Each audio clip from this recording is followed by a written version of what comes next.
बिहार में बड़े तेजी से अधिकारियों का इस्तीफा हो रहा है और इस्तीफे के बाद ये चर्चा तेज हो गई है कि बिहार के प्रशासनिक महकमे में क्या सब कुछ ठीक ठाक नहीं है। क्या नीतीश कुमार जो प्रशासनिक महकमे को मजबूत करने की बात करते हैं, क्या अब वो प्रशासनिक महकमा लगातार कमज़ोर हो रहा है। नीतीश कुमार के बारे में कई तरह की चर्चाएं उठती हैं कि भाई जिस राज्य का मुख्यमंत्री इस तरीके से बीमार पड़ रहा है तो वहाँ पर प्रशासनिक व्यवस्था भी धीरे धीरे चरमराने लगती है और वही स्थिति देखने को मिल रही है। पहले शिवदीप लांडे का इस्तीफा हुआ और अब देखिए काम्या मिश्रा का इस्तीफा कल ही राष्ट्रपति के द्वारा मंजूर किया गया है। काम्या मिश्रा ने 6 महीने पहले इस्तीफा दे दिया था। इसके अलावा जो अंदर की बातचीत सामने आती है, विकास वैभव और शोभा अख्तर के बीच में जो विवाद क्रिएट हुआ था, उसके बाद कई ऐसे अधिकारी हैं जो लगातार सेवाएं अपनी जो है वो छोड़ रहे हैं। हमारे साथ पूर्व आईपीएस अमिताभ दास सर भी मौजूद हैं और सर के बारे में भी बता दें कि सर को समय से पूर्व ही जबरन रिटायरमेंट दे दी गई। तो भाई जब सर इस तरीके की स्थितियां बिहार में क्यों उत्पन्न हो रही हैं? पहले शिवदीप लांडे, पहले आप शिवदीप लांडे, उसके बाद काम्या मिश्रा, ये क्या हो रहा है?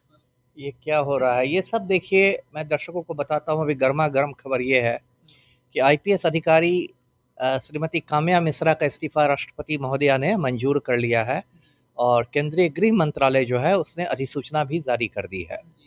और ये बात मैं शुरू से बताऊं दर्शकों को, ये जो काम्या मिश्रा है ये 2019 बैच की आईपीएस थी।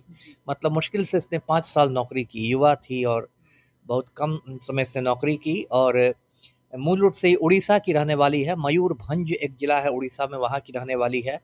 और इसकी अच्छी छवि थी बिहार में। पटना में भी एएसपी सचिवालय थी और काफ़ी सक्रिय रहती थी। इसके बाद इसको दरभंगा का ग्रामीण एसपी बनाया गया।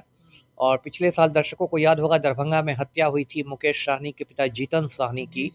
तो उसमें जो एसआईटी का गठन हुआ था उसकी यही प्रमुख थी। उसके बाद अचानक काम्या मिश्रा ने पिछले साल अगस्त के आसपास अपना इस्तीफा पुलिस मुख्यालय को भेज दिया और कहा कि मैं निजी कारणों से इस्तीफा दे रही हूँ। तो इस्तीफा की मंजूरी में थोड़ा समय लगता है। तब तक 6 महीने की छुट्टी इनको दे दी गई और ये 6 महीने की छुट्टी पर उड़ीसा चली गई और अब तो खैर इस्तीफा मंजूर ही हो गया। और दर्शकों को याद होगा ये शिवदीप लांडे के बारे में, वो भी आईपीएस थे। अभी जनवरी में उनका इस्तीफा मंजूर हुआ है। शिवदीप लांडे 2006 बैच के आईपीएस थे और मूल रूप से महाराष्ट्र के रहने वाले हैं, पूर्णिया के आईजी थे। और उन्होंने तो इस्तीफा दे दिया और अभी एक रन फॉर सेल्फ उनका अभियान चल रहा है। उस अभियान के तहत वो युवाओं के साथ मतलब दौड़ रहे हैं। तो ये है। अब आप दर्शकों को पूछा जाए कि भाई क्या हो गया है कि इस्तीफा दे दे के लोग भागे जा रहे हैं, तो इसके लिए जो अराजक माहौल है इसके लिए एक शख्स जिम्मेदार है, वो हमारे मुख्यमंत्री हैं पलटू राम, जो कि खुलेआम माफिया सरगनाओं के चपरासी बन गए हैं हमारे मुख्यमंत्री। और इस तस्वीर में दर्शक देख रहे हैं कि पलटू राम किस तरह माफिया डॉन अनंत सिंह के आगे हाथ पैर जोड़ के खड़े हैं। और अनंत सिंह का तो ये हाल है कि वो खुलेआम मुझ पर ताव देते हुए जाता है मुख्यमंत्री आवास, एक अणे मार्ग, और पलटू राम के साथ घंटों तक बंद कमरे में गुफ्तगू होती है। अब बताइए, जिस मुख्यमंत्री के पास 5 मिनट की फुर्सत नहीं है बीपीएससी अभ्यर्थियों से मुलाकात करने की, वो मुख्यमंत्री 5-5 घंटे माफिया डॉन से बात करता है। इसको क्या कहा जाए? अभी ये अनंत सिंह बेऊर जेल में बंद है, लेकिन बेऊर जेल में भी इसको मोबाइल की सुविधा है। उस पर ये अपने गिरोह का संचालन करता है, अपने विधायक पत्नी से बातचीत करता है। मैंने बार बार मांग की है कि इसको तिहाड़ जेल भेजा जाए, दिल्ली भेजा जाए, लेकिन चूंकि मुख्यमंत्री खुद इसके गिरोह में शामिल हो गए हैं तो कुछ नहीं हो रहा है। फिर देखिए, 2 साल पहले आनंद मोहन जैसे खूनी को पलटू राम ने जेल से बाहर कर दिया। उसके लिए बिहार सरकार के कायदे कानून बदल दिए गए, जेल मैनुअल में संशोधन कर दिया गया, क्योंकि पलटू राम को राजपूत वोट बैंक में संधमारी करनी है। ये स्थिति हो गई बिहार में। अभी देखिए, 25 दिन पहले राजू सिंह को बिहार में पर्यटन मंत्री बनाया गया, माननीय पर्यटन मंत्री। वो राजू सिंह हत्यारा है, खूनी है। उसने 1 जनवरी 2019 को दिल्ली में श्रीमती अर्चना गुप्ता की हत्या कर दी है। उस केस में दिल्ली पुलिस ने राजू सिंह को चार्जशीट किया है। दिल्ली के कोर्ट में आरोप गठित हो गए हैं और वो हत्यारा बिहार सरकार का माननीय पर्यटन मंत्री है। तो ये जो स्थिति हो गई है, इससे बहुत सारे जो ईमानदार आईपीएस हैं वो एक बेचैनी महसूस कर रहे हैं, दम घुटने लगा है उनका।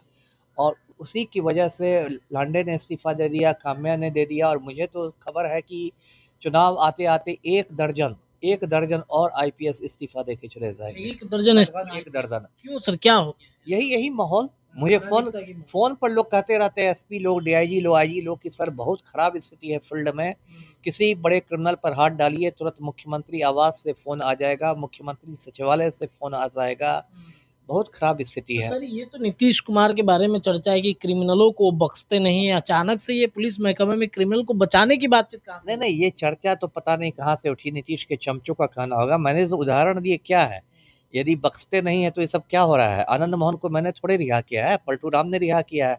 अनंत सिंह को पलटू राम क्यों नहीं तिहाड़ जेल भेज रहा है? अनंत सिंह को पिछले साल 14 अगस्त को हाई कोर्ट ने रिहा कर दिया। तो कायदे से बिहार सरकार को सुप्रीम कोर्ट में अपील करनी चाहिए थी, बिहार सरकार ने कोई अपील नहीं की। तो ये सारे तो अपराधियों से घिरे हुए हैं। देखिए पिछले महीने मार्च महीने में 2 पुलिस अधिकारियों की बिहार में हत्या हुई है। अररिया जिला में फुलकाहा थाना के एएसआई थे राजीव रंजन मल्ल, उनकी अपराधियों ने हत्या कर दी। मुंगेर जिला में मुफस्सिल थाना के थे संतोष सिंह, उनकी अपराधियों ने हत्या कर दी।